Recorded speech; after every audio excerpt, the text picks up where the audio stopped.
देख रहे हैं संविधान में इकोनॉमिक क्राइटेरिया कहीं नहीं है, इसलिए हम इसको क्या कहते हैं कि इसको हम एक्सेप्ट नहीं करते हैं। लेकिन जब आप संविधान में जुड़ गया है तो कोई भी आदमी कोर्ट में जाएगा, तो कोर्ट में जब जाएगा तो वो सीधे क्या कहते हैं कि संवैधानिक बन जाएगा। इनको कहिए कि सतीश चंद्र मिश्रा जी हैं, उनको मालूम है।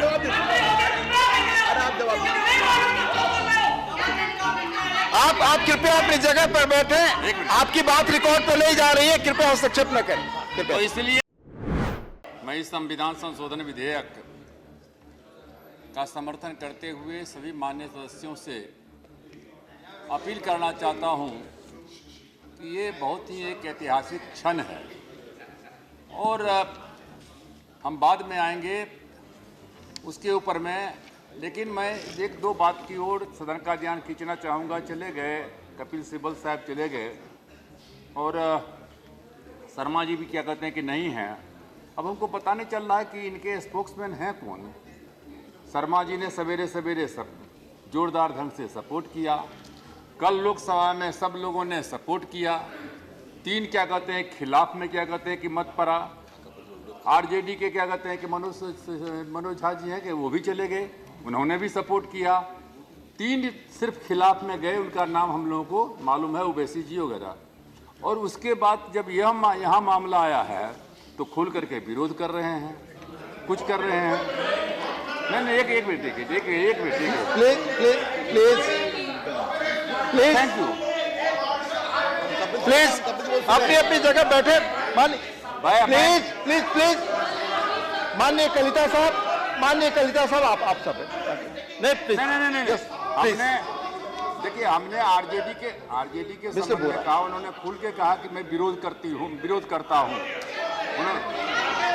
कृपया अपनी जगह बैठे। माननीय कलिता जी, आप अपनी बात कह चुके हैं। माननीय बोरा तो मैं सब लोगों से अपील करना चाहता हूं कि इसका समर्थन करें। कपिल सिब्बल जी ने तीन बातें कही। एक, उन्होंने कहा इनकम के लिए, तो जो इनकम है वो शेड्यूल कास्ट शेड्यूल ट्राइब के लिए कोई इनकम की सीमा नहीं है, इसलिए 5,000, 10,000, 15,000 की जो बात उन्होंने कहा वो क्या कहते हैं कि गलत है। दूसरा, जो ओबीसी का है उसका आय का सीमा 8 लाख है।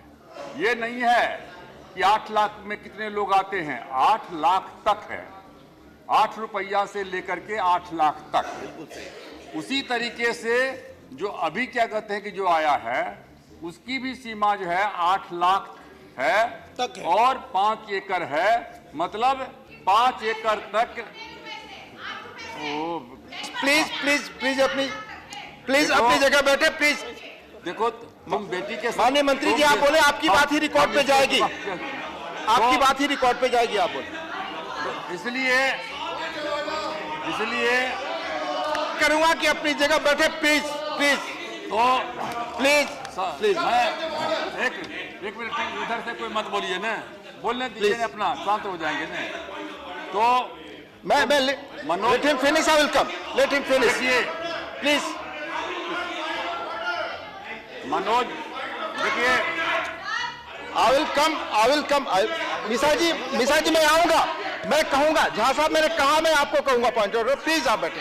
तो आप दूसरी बात जो है, देखिए हम लोग सब लोग एक ही परिवार के रहे हैं और आप लोग लड़ते मंडल में, हम लोग साथ में लड़े हैं और ठीक कोई बात नहीं है।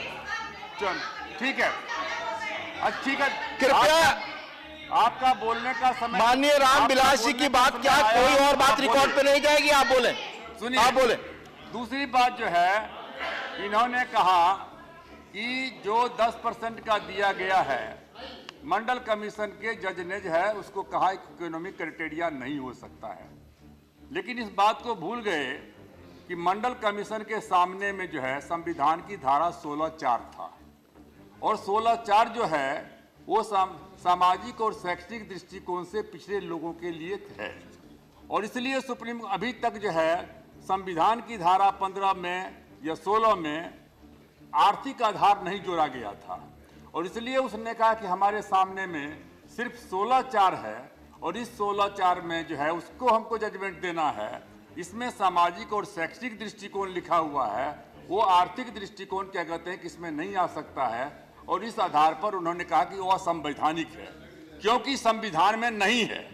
अब ये संविधान में जो है फंडामेंटल राइट्स में आ रहा है, जो 15(6) है और 16(6) में आ रहा है, तो अब वो संवैधानिक हो जाएगा, और जब संवैधानिक हो जाएगा तो वो जो असंवैधानिक कहा जा रहा था वो मामला जो है खत्म हो जाएगा। तीसरा चीज क्या कहते हैं कि जो 50% तक आरक्षण का मामला है, वो भी 50% तक आरक्षण जो है वो भी जो है 16(4) के अंतर्गत था, जो सामाजिक और शैक्षणिक दृष्टिकोण से जो है पिछड़े क्या कहते हैं पिछड़े हुए हैं, और जो अनुसूचित जाति जनजाति के कहते हैं कि जो है समुदाय के लोग हैं उनके लिए था। लेकिन उसके अलावे ये जो आर्थिक दृष्टिकोण से पिछड़ा हुआ है या इकोनॉमिक क्या कहते हैं कि जो गरीब लोग हैं उनके लिए क्या कहते हैं कि जो है वो उसके अलावे है और वो संवैधानिक है। इसलिए नरसिम्हा राव की सरकार ने जो है जब कहा था उसको नोटिफिकेशन किया था, तो उन्होंने अपने जजमेंट में कहा था कि ये मामला जो है चूंकि हम 16(4) को देख रहे हैं, संविधान में इकोनॉमिक क्राइटेरिया कहीं नहीं है, इसलिए हम इसको क्या कहते हैं कि ये इसको हम एक्सेप्ट नहीं करते हैं। लेकिन जब आप संविधान में जुड़ गया है तो कोई भी आदमी कोर्ट में जाएगा, तो कोर्ट में जब जाएगा तो वो सीधे क्या कहते हैं कि संवैधानिक बन जाएगा। और उसके अलावे भी हमने मांग किया है, हम देखिए उपाध्यक्ष जी, मैं 3-4 बातें कहना चाहता हूँ। 3 कैटेगरी है। एक कैटेगरी है अनुसूचित जाति जनजाति का, तो जो अनुसूचित जाति जनजाति है उसका क्राइटेरिया सामाजिक है। वो पहले आज जो दलित जिसको कहते हैं, हालांकि दलित जो है अनुसूचित जाति है, ये अनुसूचित जाति की उत्पत्ति कहाँ से हुई? ये पहले अछूत थे, इनको छूना पाप माना जाता था। इस देश में चींटी को चीनी खिलाया जाता था, लेकिन जो है अछूत को जो है दलित को जो है कहा जाता था अछूत है, इससे छुआछूत रखा जाता था। तो जब पहला आरक्षण जब हुआ, हालांकि 42 से शुरू हुआ, अरे क्यों हल्ला करती हैं? कृपया इस तरह से हस्तक्षेप करना सही नहीं है आप। तो उसके बाद जो है उसके बाद क्या कहते हैं कि जो है कि आए जब क्या कहते हैं कि जब जो है आज़ादी की लड़ाई क्या कहते हैं कि हुई चली, तो महात्मा गांधी जी ने जो है इसका नाम हरिजन रखा। लेकिन हुआ कि हरिजन अनपार्लियामेंट्री शब्द है, और दक्षिण भारत में जो देवदासी होती है उसके जो बच्चे होते हैं उसको हरिजन कहा जाता है, इसलिए असंसदीय है। तब उसको क्या कहते हैं बाबा साहब अम्बेडकर ने शेड्यूल कास्ट शेड्यूल ट्राइब्स कहा। शेड्यूल कास्ट का मतलब है कि वो कास्ट जो संविधान के शेड्यूल में है। तो इसलिए जो इसका आरक्षण है, इसके आरक्षण में जो है कहीं कोई सामाजिक आर्थिक आधार ये सही नहीं है। कृपया बोलने दे, कृपया उन्हें बोलने दे। हाँ आ गए। नहीं बैठकर बीच में बिना अनुमति बीच में बोला सही नहीं है। कृपया बोल। तो उसमें भी जो आपको मालूम है कि जो अनुसूचित जाति को आरक्षण मिला वो पहले हिंदू जो अनुसूचित जाति के थे उनको दिया गया, फिर बाद में उसमें जो है सिख को जोड़ा गया, और फिर बाद में जो है 1990 में जो है उसमें जोड़ा गया 9 बुद्धों को। फिर उसके बाद जो मंडल कमीशन के संबंध में कहा गया कि 1980 में मंडल कमीशन ने अपना रिपोर्ट दे दिया। 80 में देने के बाद 10 साल तक क्या कहते हैं कि वो रिपोर्ट लागू नहीं हुआ। और जब आपका जब मौका आएगा तो आप बोलेंगे, आपका जब मौका आएगा तो बोलेंगे, आपका जब मौका आएगा तो बोलेंगे, आपका मौका आएगा बोलिएगा। देखिए आप बोलिए। मंडल कमीशन इनको कहिए कि सतीश चंद्र मिश्रा जी हैं, उनको मालूम है।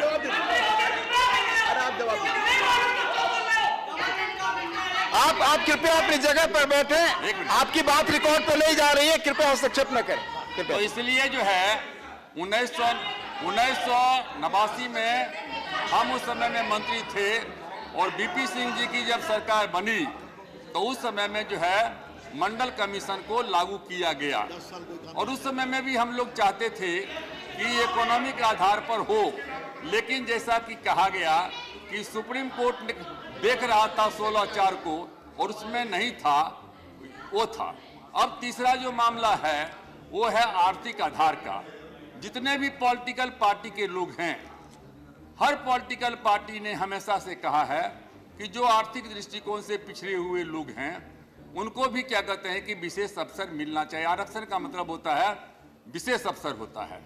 और जितने भी लोग हैं यहाँ क्या कहते हैं कि जो है क्या कहते हैं कि जितने भी बीएसपी में क्या कहते हैं कि नेता हैं, सतीश चंद्र मिश्रा जी, समाजवादी पार्टी में थे जनेश्वर मिश्रा जी, हम लोगों के पार्टी में क्या कहते हैं चाहे मधुल मिया हो, मामा बालेश्वर दयाल हो, एसएम जोशी हो, राजनारायण जी हो, ये सारे के सारे लोग ऊंची जाति के लोग थे और उन लोगों ने कहा था कि ऊंची जाति के लोगों को पिछड़ी जाति के लोगों को आगे बढ़ाने के लिए जब 100 में 60 का नारा दिया था तो पहले कहा कि इनको नमक बनना चाहिए। फिर उन्होंने कहा कि नमक अपने ऊपर में घमंड नहीं कर बैठे कि हम ही स्वाद को बनाते हैं बिगाड़ते हैं, उनको खाद बनना चाहिए। तो वो खाद बनते रहे और खाद बन करके जो है ये क्या कहते हैं कि है इन्होंने मायावती को आगे बढ़ाया, उन लोगों ने हम लोगों को आगे बढ़ाया। कांग्रेस पार्टी में हर पार्टी के लोगों ने जो मैं आपसे अदब के साथ कहना चाहूंगा कि आप अगर जो सदन में नहीं है उनका नाम ले रहे तो अदब से नाम ले। अच्छा ठीक है। आपको मालूम होना चाहिए कि बहन मायावती जी और आप इस तरह से अगर बात कर रहे हैं तो जरा सोच समझ के बात करिए। सॉरी आप गलत तरीके से इस्तेमाल